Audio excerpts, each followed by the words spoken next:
Hello everyone.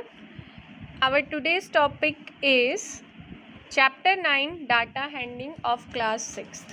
So let me tell you first thing, आप जब भी डाटा हैंडलिंग से रिलेटेड कोई भी चैप्टर करते हैं, ठीक है, तो सबसे पहले तो आपको ये पता होना चाहिए what do you understand by the data. Now according to its definition, a data is collection of numbers gathered to give some information. और ये चैप्टर इसलिए इतना मतलब इम्पॉर्टेंट है क्योंकि क्लास 6th में आपके पास डाटा हैंडलिंग की शुरुआत होती है और इसके बाद ये चैप्टर क्लास 7th में भी है आपके पास चैप्टर 5 जिसमें आप पाई चार्ट भी पढ़ेंगे और बार ग्राफ्स भी पढ़ेंगे और क्लास 8 में आपके पास चैप्टर 3 और यहाँ आपके पास ये नंबर चैप्टर 5 है और यही चैप्टर फिर स्टैटिक्स में आपके पास 9th और 10th क्लास में भी आएगा. तो सबसे पहले आपको यही पता होना चाहिए what do you understand by data. Data से आपका क्या मतलब है. तो इसमें क्या लिखा हुआ है, a data is a collection of numbers gather to give some information. यानी अगर मैं आपको कहूँ कि आपकी क्लास में आज टेस्ट हुआ है, आउट ऑफ 10 मार्क्स आपको लिखने हैं और आपकी क्लास में नंबर्स आए हैं और आपकी क्लास में सपोज़ 30 बच्चे हैं और आपने उन बच्चों का डाटा अपने पास लिखा है. मतलब आपने सबसे रैंडमली पूछा कि कितने नंबर्स हैं आपके और सबने बताया, किसी ने 10 बताए, किसी ने 5, किसी ने 7, किसी ने फिर से 10, किसी के 3, किसी के 8, किसी के 9, इस तरह से 30 बच्चों के नंबर्स आए. ऐसे डाटा को रिवाइज करना पढ़ना बड़ा मुश्किल काम है. तो फिर डाटा को पढ़ने के लिए उसके बाद recording data, organisation of data. Data को ऑर्गेनाइज कैसे करते हैं. ऑर्गेनाइजेशन ऑफ डाटा यानी आपको किसी एक मेथड से डाटा को ऑर्गेनाइज करना है.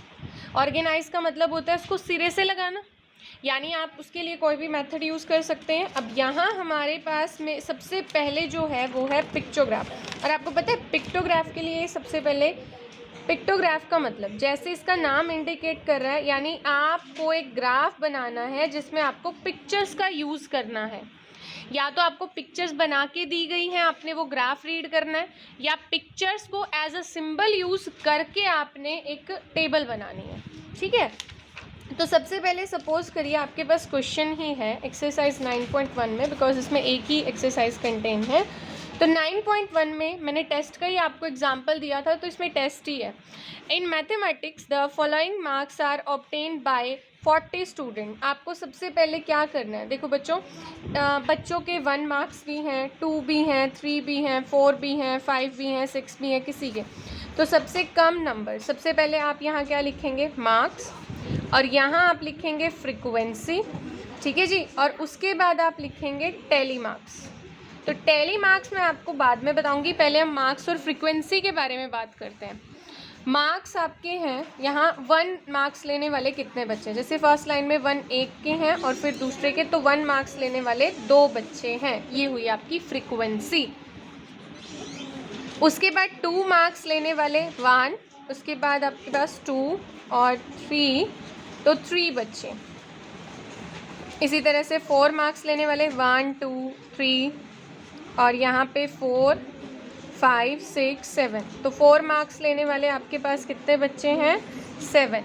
लेकिन अभी हमने 3 छोड़ दिया बीच में. 1 2 3 3 मार्क्स वाले आपके पास कितने बच्चे हैं, 3. इस तरह से आप अपना डाटा ऑर्गेनाइज कर सकते हो. और जैसे ही आपका डाटा ऑर्गेनाइज होगा आपने ये देख के बताना है find how many students obtain marks equal to और मोर देन 7. 7 या 7 से ज़्यादा नंबर लेने वाले कितने बच्चे हैं, आपने उनको कैलकुलेट करना और ये आपका आंसर होगा. How many students obtain marks below 4. जब आपके पास ये टेबल कंप्लीट हो जाएगी तो आप क्लियरली बता सकते हैं कि 4 नंबर से नीचे बिलो 4 का मतलब आपने 4 को इंक्लूड नहीं करना है. तो 3 + 3 6 + 2 8, यानी कि इस क्वेश्चन का आंसर हम यहाँ से डायरेक्टली बता सकते हैं 8. Thank you.